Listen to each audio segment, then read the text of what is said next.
Vamos agora para a segunda parte da palestra. Começo falando das grandes áreas do altruísmo eficaz. O movimento do altruísmo eficaz tem atualmente uma divisão informal em três grandes áreas. Claro que elas também se falam, elas são conectadas entre si. Uma é garantir um futuro melhor.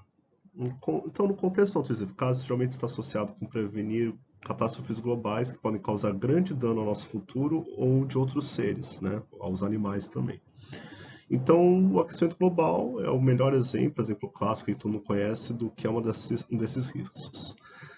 Contudo, a comunidade de autores eficazes tem atualmente prestado mais atenção a riscos associados à inteligência artificial, pandemias e também soluções para esses problemas. Por exemplo, como alimentar e reconstruir após um desastre de grandes proporções, como não perdermos o conhecimento acumulado, como não levarmos a uma situação tal após uma dessas catástrofes que a colaboração entre as pessoas seja mais difícil do que era antes, então tenha um grande retrocesso civilizacional. Outra grande área é melhorar a vida dos animais que já existem. Geralmente é associado às pessoas ligadas à causa animal, ao bem-estar animal, ao veganismo, né? Atrai mais esse público. E aqui a Animal Charity Evaluators é a organização referência na busca das melhores oportunidades de impacto nessa área. E tem a terceira grande causa, que é melhorar a vida dos humanos que já existem.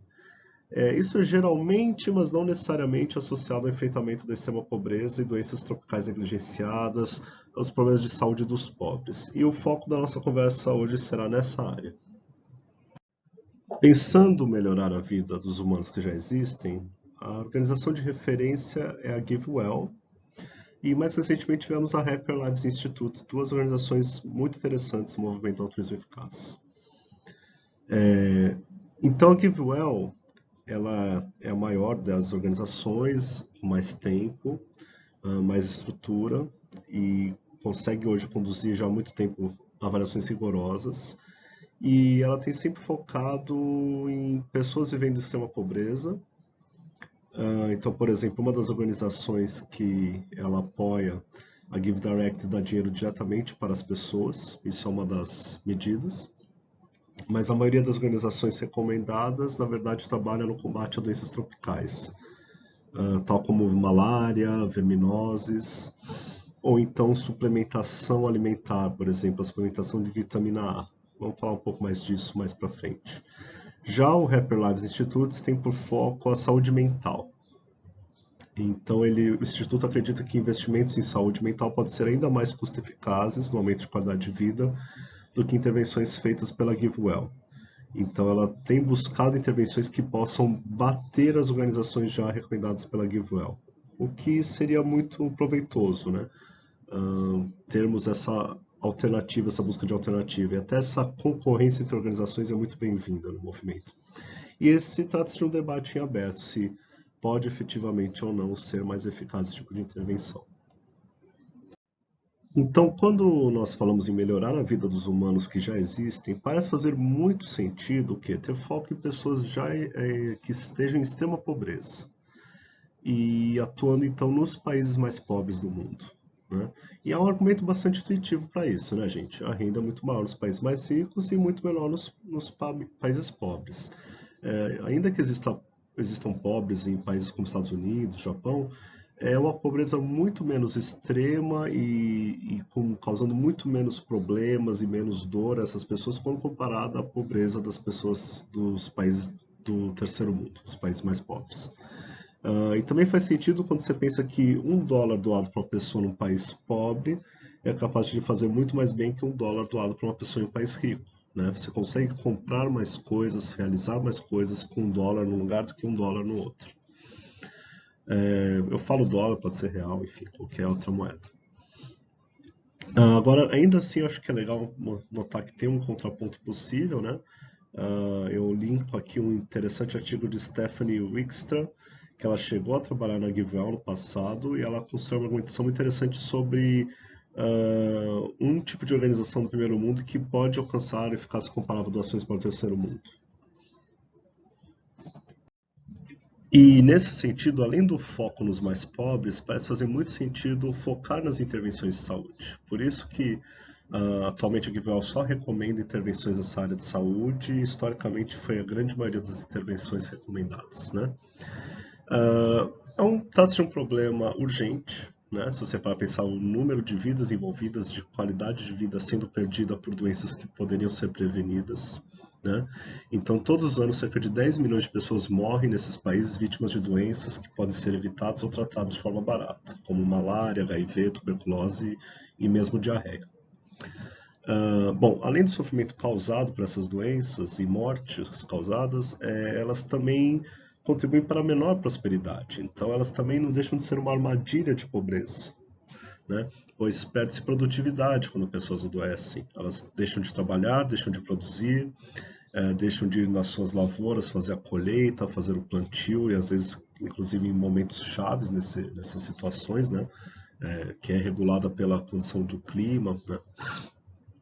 E muitas vezes também essas famílias acabam gastando os recursos duramente poupados quando alguém adoece, ou então elas acabam se endividando para cuidar de uma pessoa que adoece, e aí essas dívidas às vezes são em juros exorbitantes e acabam virando um ônus durante muitos anos para essa família pagar.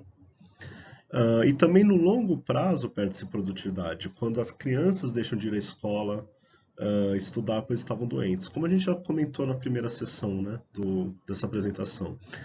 Ou quando deixam de absorver os nutrientes, pois estavam tomados por parasitas, dificultando seu aprendizado e, consequentemente, produtividade futura. Então, tem o custo de deixar de ir à aula porque estava doente e também tem um possível link entre ter parasitas, ter essas doenças e ter um menor desenvolvimento físico e mental. Então, portanto, pesquisas indicam que intervenções de saúde são algumas das melhores intervenções para a redução de pobreza, algumas das intervenções mais eficazes para melhorar o mundo. Das organizações até hoje recomendadas pela GiveWell, todas exceto uma trabalhavam em intervenções de saúde, né? Então, a única das organizações recomendadas pela GiveWell que não era na área de saúde foi a Give Directly, que eu já mencionei antes, uma organização que dá dinheiro diretamente nas mãos dos mais pobres. Inclusive é uma organização muito interessante para quem é entusiasta de conceitos como UBI, né, Renda Básica Universal ou Renda Cidadã. Eu recomendo que conheçam a Give Directly. Então, nessa lista das top charities da GiveWell, a única que um dia participou foi a Give Directly. A top charity seria como a medalha de ouro das recomendações da GiveWell, né? Ela chegou a ter por um tempo uma recomendação das organizações Standout Charities, que seria mais ou menos a medalha de prata. E aí teve um pouco mais de diversidade. Mas a medalha de ouro sempre foi tomada por essas intervenções de saúde para os mais pobres. Atualmente, depois da última revisão da metodologia, agora em 2022, a GiveWell só está recomendando organizações voltadas para intervenções de saúde. Ela tem atualmente recomendado apenas doações para Malaria Consortium e Against Malaria. Ambas combatem a malária, são organizações que combatem a malária por métodos diferentes. A Against Malaria distribui redes de proteção contra o mosquito transmissor da malária, enquanto a Malaria Consortium distribui medicamentos que previnem que a pessoa, mesmo sendo picada, contraia a malária. Também hoje ela recomenda a suplementação de vitamina A pela organização Helen Keller Foundation. Isso é muito importante, é uma suplementação de vitamina A para crianças, para os bebês em desenvolvimento, e essa suplementação é fundamental para o desenvolvimento cerebral, num contexto de baixa nutrição, de subnutrição. Essa suplementação pode fazer toda a diferença no desenvolvimento cerebral dessa criança e, portanto, no seu desenvolvimento futuro. E ela agora recomenda incentivos financeiros para que os pais de crianças vacinem seus filhos pela organização chamada New Incentives. Já foi anteriormente recomendadas outras organizações também, eu vou citar algumas. Tinha os programas de combate a verminose e parasitas, que a gente já comentou na primeira sessão dessa apresentação. Ela recomendou por muito tempo algumas organizações que fazem esse trabalho, a SCI, a Site Savers, a End Fund e Evidence Action, 4 organizações que fazem esse trabalho, para quem quiser conhecer um pouco mais. E também já recomendou diversos programas de enriquecimento nutricional de alimentos, tal como iodização de sal, suplementação com vitaminas nos alimentos também. Então, a pessoa indiretamente usando sal, ela acaba absorvendo esses alimentos importantes. No último slide eu falei de suplementação de alimentos quando era suplementação de nutrientes. Vamos falar agora de carga global de doenças, em inglês Global Burden of Disease. Então, a carga global de doenças seria a carga coletiva de doenças produzidas por todas as doenças pelo mundo, ou então também as incapacitações, tal como acidente, causados por acidentes, por violência, esse tipo de ocorrência. E há um programa, né, de pesquisa colaborativo que coleta essa informação acerca da mortalidade e incapacitação causadas por essas diferentes doenças, danos, fatores de riscos, e elas são coletadas nesse site que eu deixo o link, healthdata.org/gbd. Nesse slide eu fiz um print de tela do que vocês vão encontrar naquele site. A vantagem de usar o site é que você vai ter uma experiência interativa, onde você pode filtrar por diversas variáveis, você pode ver subgrupos por faixa etária, você pode focar em determinados países, pode ver os dados por sexo masculino ou feminino, mas de modo geral ele vai sempre estar produzindo esse painel que vocês estão observando nesse print, que tenta colocar, digamos assim, a culpa por perda de qualidade de vida. Na verdade, eu vou falar um pouquinho mais à frente qual é essa métrica exata, mas basicamente tudo que acomete as pessoas no mundo inteiro, seja primeiro mundo, terceiro mundo. Qual o peso disso, né? E veja que não é só o peso na morte, mas também é na incapacitação, é na perda de outros fatores de qualidade de vida. Então, até mesmo dores de cabeça estão aqui, até com um impacto alto aqui, como vocês podem ver, né? Então, conta as doenças mentais, como ansiedade, depressão, conta doenças transmissíveis, como o HIV, como a malária, e conta também questões como acidentes cardiovasculares, né? Também tem aquilo que eu comentei dos acidentes ao grupo verde, né? Acidentes ou questões sociais, né? Então, quedas, acidentes de trânsito, violência, né? Também entram nessa seção verde. Aqui nesse slide fica um pouco mais claro o que vocês estão vendo no slide anterior, né? Vou apresentar alguns conceitos: esperança de vida, ano de vida ajustado, DALY e QALY. Então, a esperança de vida é uma métrica que a gente até, quem tem um pouco mais de conhecimento de estatística, já deve ter visto várias vezes. É o número aproximado de anos que um grupo de indivíduos nascidos no mesmo ano irá viver, se mantidas as mesmas condições desde o seu nascimento, né? Então, os estatísticos usam muito isso. Você nasceu no país tal no ano de 70, você vai ver até os 70 anos. Aquele país progrediu no ano de 2020, você vai ver até os 80 anos. Mas ele só leva em conta essa métrica a expectativa de vida. Ela não fala nada sobre a qualidade dessa vida, né? Então ela é muito baseada em registros de nascimentos e de óbitos. É uma métrica mais simples de extrair. Notou-se a necessidade de começar a pensar algumas métricas que são um pouco mais difíceis de mensurar, mas que também falam um pouco mais sobre a saúde da população. Então, quando a gente fala nesse conjunto de métricas alternativas, a gente está falando entramos na questão do ano de vida ajustado, né? Adjusted Life Years. Então, é uma medida de valor de um ano de vida ajustado de maneira relevante para aquela sua estimativa que seja médica ou moral. Médica mais o pessoal da área de saúde, ou moral para essa questão, quando entramos na filosofia moral, consequencialismo, que também diz muito respeito ao que está debatendo aqui e nos debates do movimento altruísmo eficaz. Então, uma dessas métricas de ano de vida ajustado, ela é conhecida em português como esperança de vida corrigida pela incapacidade, que dá a sigla EVCI, e talvez ela seja mais conhecida pela sigla em inglês, Disability Adjusted Life Years, o DALY. Então também é chamada de esperança de vida saudável, né? Às vezes você também vai ver isso na literatura em português. Mas basicamente o que ela está falando? Ela está falando do número de anos que determinado indivíduo pode esperar viver de forma saudável, sem limitações ou incapacidades.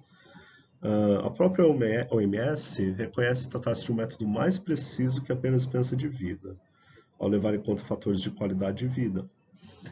Para o seu cálculo são tidos em conta não apenas dados de mortalidade, mas você também inclui os impactos de limitações físicas e de institucionalização, tal casas de repouso, sanatórios, né? Essas casas de longo prazo também computa aqui nessa métrica. E por fim temos a métrica do QALY, né? O DALY a gente viu que era o Daily Adjusted Life Years e o QALY é o Quality Adjusted Life Years. Né? Então, o ano de vida ajustado pela qualidade.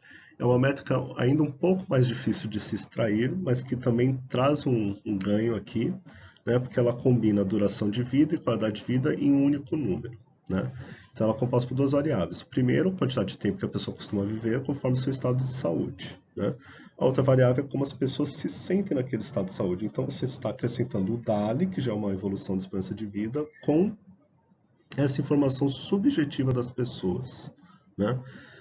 A forma como se sentem pode ser desde o imperfeito estado de saúde, que ela vai ganhar o número 1, né, o 100%, e a morte receberia uma utilidade de 0, né, 0%. Então, uma métrica que varia de 0 a 1 ou de 0 a 100%.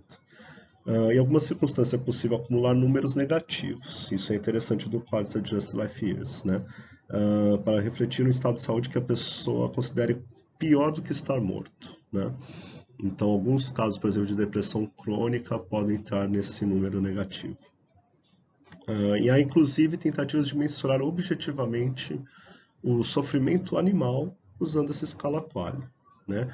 De modo análogo, né? É evidente que você não vai perguntar para os animais envolvidos, mas psicólogos que trabalham essa questão do sofrimento animal tentam, de modo análogo, estimar qual seria a qualidade de vida, por exemplo, de um animal doméstico, de um animal de fazenda, né? Inclusive com claramente números negativos sendo produzidos no caso de frangos de abate, por exemplo, aqueles criados em situações que não são livres de gaiola, claramente eles indicam que teriam um número negativo a qualidade de vida deles, tamanho sofrimento que são submetidos. E eu deixo o link para um texto que fala um pouco sobre essa questão para quem quiser se aprofundar. E aqui nesse slide nós temos um gráfico muito interessante, porque ele partiu de uma tentativa de mensurar diversas intervenções para a melhoria da saúde das pessoas e ordenou elas em ordem de eficácia e de custo-eficácia. Né? Então pense que estamos falando nos DALYs, né? Quanto cada intervenção produz de DALY para cada real, para cada dólar aplicado. Né? Então, no caso, ele considera $1.000, né? Como a métrica. Independente do valor considerado, o gráfico seria o mesmo, porque é uma relativização. Então, basicamente, toda essa metade quase do gráfico, você mal vê a linha, quer dizer que são muitas intervenções que, na verdade, tem praticamente nenhuma custo-eficácia. Entra naquilo que a gente já comentou lá na nossa primeira sessão. Algumas intervenções não conseguem nem provar que tem impacto positivo, podendo ter um impacto nulo ou até negativo. E depois temos essa longa subida, que são as intervenções que começam a mostrar algum resultado, alguma custo-eficácia, mas claramente uma subida bem íngreme quando a gente chega no fim do gráfico, né? É aquilo que a gente vê como aqueles crescimentos exponenciais, né? Então isso mostra que claramente faz toda a diferença saber quais intervenções priorizar na questão da saúde, como a gente já tem vindo desenvolvendo esse argumento ao longo dos demais slides. Para fechar esse capítulo, passo aqui alguns números, né? Quanto uma pessoa pobre gasta com saúde, né? Pensando nas pessoas em maior pobreza, né? Cerca de $100 per capita são gastos com a saúde dos 2 bilhões de pessoas mais pobres do mundo a cada ano. Isso como um valor ajustado pelo poder de compra. Apenas considerando os países menos desenvolvidos do mundo, mais a Índia, os danos causados por doenças facilmente preveníveis equivalem a algo entre 200 milhões e 500 milhões de dólares por ano. Então, basicamente, a gente pode falar que são 200 a 500 milhões de vidas saudáveis, né? Não necessariamente mortes prevenidas, mas de vidas saudáveis que podem ser conquistadas todo ano se nós resolvermos esses problemas de saúde dos países mais pobres do mundo. Essa é a oportunidade de alto impacto que temos ao nos dedicar a esse problema. Segue um breve resumo desse capítulo. Como a gente viu, são 3 grandes áreas altruístas eficazes: o melhorar o futuro, melhorar a vida dos animais e melhorar a vida dos humanos que já existem. Exemplos de organizações nessa área, Happier Lives Institute, que tem um foco em saúde mental, e a Giva. Parece mais eficaz focar nas pessoas mais pobres do mundo, afinal, $1 doado para uma pessoa em um país pobre é capaz de fazer mais bem que $1 doado para uma pessoa em um país rico. Você pode comprar mais coisas para cada $1 doado. Parece mais eficaz focar nas intervenções de saúde e nas doenças que afetam os mais pobres. Vimos também os conceitos de carga global de doenças, esperança de vida, ano de vida ajustado, DALY e QALY. E vimos que são 200 a 500 milhões de vidas saudáveis o impacto potencial resolvermos problemas de saúde que afetam os mais pobres. Mas o que é pobreza, afinal? Vocês devem ter observado que eu estou falando muito de pobreza, mas em momento nenhum eu parei para conceituar pobreza. Deixei para essa sessão. Porque não é algo tão simples como parece em um primeiro momento dizer se uma pessoa é pobre ou não. Pobreza é um conceito multidimensional, envolvendo uma série de fatores que impactam a vida dos mais pobres. Para os acadêmicos, existem, na verdade, duas maneiras principais de pensar essa questão. Uma, eles chamam de pobreza absoluta, que compara a renda com a quantidade necessária para atender necessidades pessoais básicas, tal como alimentação, vestuário e abrigo. E a pobreza relativa, quando uma pessoa não consegue atingir o nível mínimo de padrão de vida, em comparação com outras pessoas naquela mesma época, no mesmo lugar. Uma métrica é mais objetiva, a outra mais subjetiva. Vamos começar falando então um pouco de pobreza relativa. Então ela inclui a forma como o indivíduo deve apresentar-se para ser aceito em sociedade, para ser aceito pelo seu grupo. Então isso inclui a roupa que veste, a aparência que tem, e evitando assim o que é chamado de vergonha social, né, nas palavras de Amartya Sen. Né, um dano que seja reputacional e um dano que seja dirigido à sua autoestima. Então, essa definição de pobreza relativa vai variar de um país para o outro, de uma sociedade para outra. Uma pessoa que pode às vezes ser considerada pobre num país rico não seria num país mais pobre. Esse conceito é interessante também, pensando em ações práticas em cima desse conceito, porque ele ajuda os governos de países ricos que desejam fazer algo para ajudar sua população não tão rica assim, ainda que não pobre em termos absolutos. Né? Então eu dou aqui um exemplo da Finlândia. Finlândia, ela não tem nenhum pobre conforme métricas absolutas. Não existe ninguém na Finlândia vivendo com menos de $2 por dia, que é a métrica absoluta que eu já vou abordar no próximo capítulo. Mas o governo considera uma métrica de pobreza relativa para pensar os seus programas sociais. Então, para o governo, é pobre aquele que ganha abaixo de 60% da média do país. E nessa métrica, um pouco menos de 13% dos finlandeses são pobres. Já a pobreza absoluta é muito útil quando queremos comparar os países entre si. Né? E a métrica mais usada aqui é a do Banco Mundial. Ele opta por usar uma métrica de dinheiro e considera que a pessoa vive em pobreza extrema quando ela tem, em média, menos de $2,15 para gastar por dia com ela própria. Então vamos decompor um pouco isso aqui. Primeiro que, normalmente, o dado coletado vai ser a renda familiar. Né? O Banco Mundial não coleta esses dados necessariamente, ele se baseia nos dados, geralmente, dos censos dos países. Né? Então, no caso aqui do Brasil, ele vai usar os dados que o IBGE coleta e, geralmente, o IBGE vai estar coletando a renda familiar. Se eu não me engano, o IBGE também coleta a renda individual. Mas para alinhar os dados dos diversos países, o mais comum é usar a renda familiar. Então vamos pensar assim, divide-se a renda familiar pelo número de pessoas na família e você tem a renda per capita. É essa a métrica que o Banco Mundial vai usar. Né? Então, por exemplo, uma família de 4 pessoas que ganhe menos de $8,60 por dia, os seus 4 membros estariam em pobreza extrema, porque cada um deles teria $2,15 por pessoa por dia. Vale lembrar também que é uma métrica relativizada pela paridade de poder de compra. Né? Em inglês isso chama Purchasing Power Parity. Né? Então essa é uma métrica que os economistas pensaram justamente para anular diferenças de preços de um país para o outro, variações da cotação de câmbio. Então não é porque hoje o dólar está R$5 e amanhã está R$4 que vai mudar a pobreza das pessoas. Né? Isso pouco afeta a renda das pessoas, ainda mais a renda das pessoas mais pobres, né? Então é por isso que a gente não vai usar simplesmente a cotação, mas sim a paridade de poder de compra. E isso alinha muito o dado, né? Porque a gente sabe muito bem que US$ compram mais coisas aqui no Brasil ou na Angola do que nos Estados Unidos. Não é o caso com essa métrica, tá? Pois eles estão comparando uma mesma cesta de produtos. Então, assim, estamos comparando que produtos você compra com US$ nos Estados Unidos com os mesmos produtos que você compra no Brasil, França ou Quênia. Então, é, é bem baixo mesmo, tá? Não pensem que é aplicar a cotação e até dar um valor um pouco mais razoável, que não é o caso. Então, considerando essa métrica, o Banco Mundial estima que são cerca de 650 milhões de pessoas, ou seja, aproximadamente 1 em cada 12 pessoas vivendo em pobreza extrema no mundo. Agora, a métrica do Banco Mundial é a única para falar em pobreza absoluta? Não, existem outras métricas propostas para medir a pobreza, né? Eu trouxe uma que é o MPI. O MPI é o Multidimensional Poverty Index. Ele leva em conta 10 critérios, né?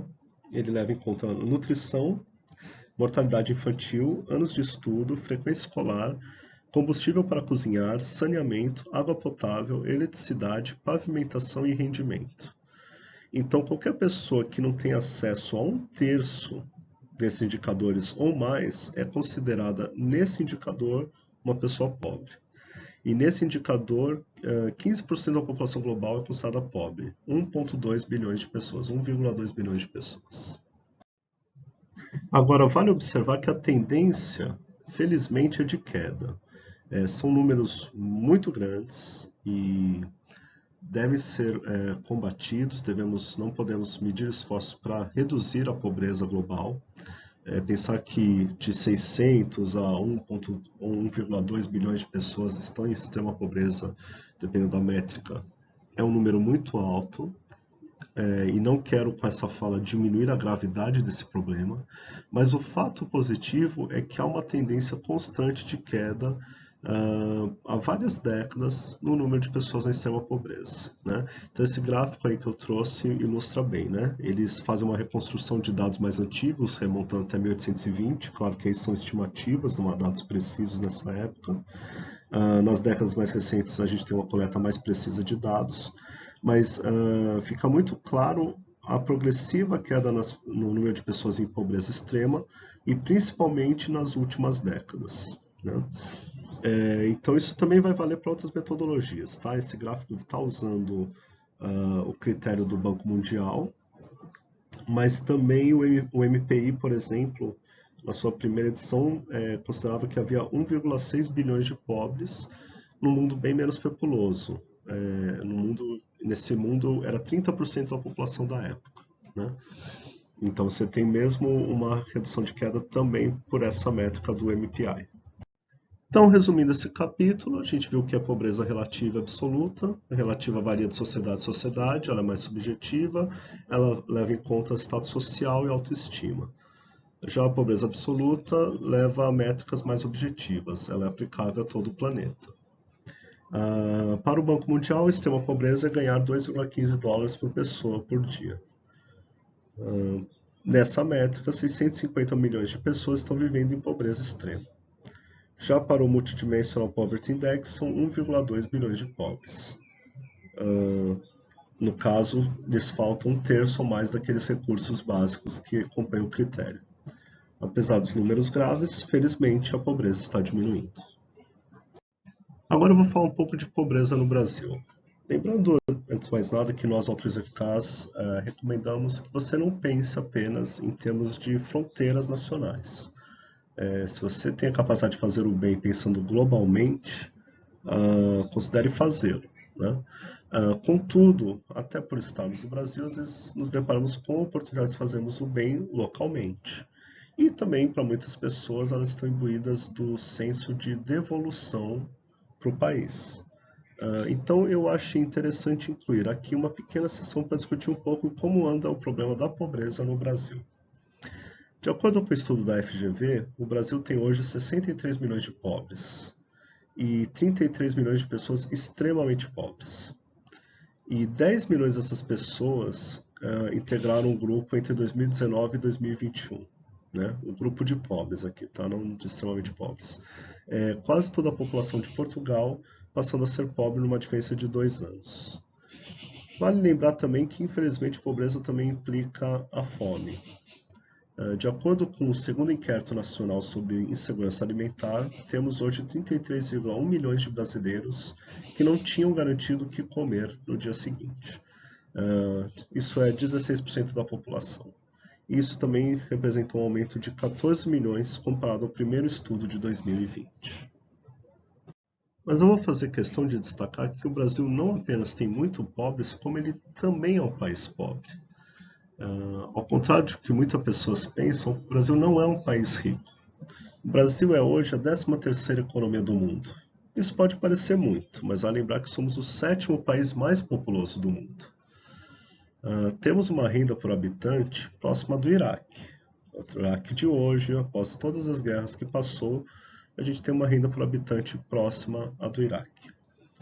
Países desenvolvidos têm uma renda por habitante de 2,5 até 3,5 vezes maior que a nossa. Eu analiso aqui 2 fatores que são elencados para explicar esse problema da pobreza no Brasil. Um é a desigualdade e o outro a baixa produtividade. Eu entendo que ambos são fatores que explicam muito desse problema. Olhando pelo aspecto da desigualdade, eu vou relembrar aqui na década de 70, quando o economista Edmar Baixa utilizou o termo Belíndia para descrever a desigualdade brasileira. Belíndia seria a mistura da Bélgica com a Índia. Então, o que o Baixa quis destacar? Enquanto 80% dos mais pobres vivem como na Índia, os 20% mais ricos viviam como na Bélgica. Contudo, para os dados de hoje, foram atualizados recentemente, e a analogia teve que ser atualizada também, porque estamos hoje mais para uma Islândia. Os 20% mais ricos vivem hoje no padrão da Islândia, que é superior ao da Bélgica, enquanto os pobres continuam no padrão indiano. A desigualdade é um fator que agrava o problema da pobreza, ao impactar também o crescimento econômico. Isso daí tem uma pesquisa do OCDE que aborda em detalhes isso, e eu vou deixar o link disponível. Um dos principais motivos é justamente pelo link entre a pobreza e o não investimento em educação e, portanto, uma menor produtividade depois dessa pessoa no futuro e, assim, um menor crescimento econômico. Também cito aqui uma pesquisa do FMI que existe uma relação inversa entre a parcela de renda acumulada para os ricos, né, e o crescimento econômico. Né? Que a gente vai pensar como os ricos são 20% da população que ganha mais. Né? Então, se a participação nos estratos 20% superiores aumentar 1 ponto percentual, o crescimento do PIB será, na verdade, 0,08 ponto percentual mais baixo nos 5 anos seguintes, sugerindo que os benefícios não escoam para o resto da sociedade. Enquanto que um aumento semelhante na parcela de renda dos 20% inferiores, os mais pobres, está associado a um crescimento maior do PIB em 0,38% percentuais. Agora, ao contrário de alguns podem pensar, só combater a desigualdade não basta. Você também precisa que o Brasil se torne mais produtivo. De modo simplificado, produtividade é o quanto produz cada trabalhador. Então, um dos principais fatores para determinar a produtividade do trabalhador é o chamado capital humano. E o que é o capital humano? Há um debate, há vários fatores que entram aqui, mas geralmente entra no cômputo sempre a questão da saúde do trabalhador, sua educação formal e o treinamento que recebe no trabalho.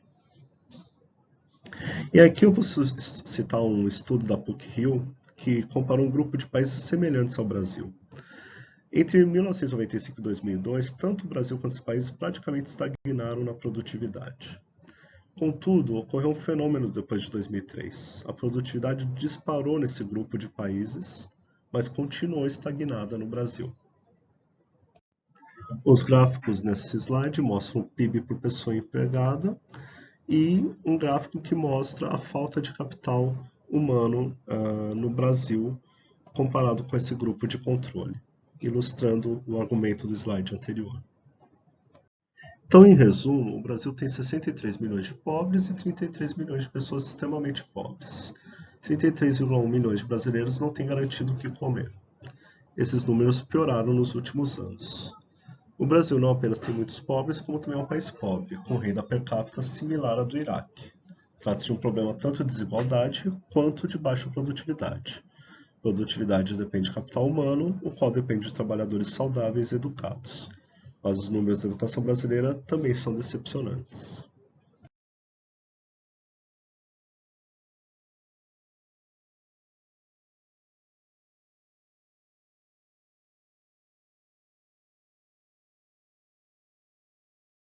Por fim, fica aqui o questionamento sobre como combater a pobreza no Brasil e no mundo e como você pode ajudar nisso.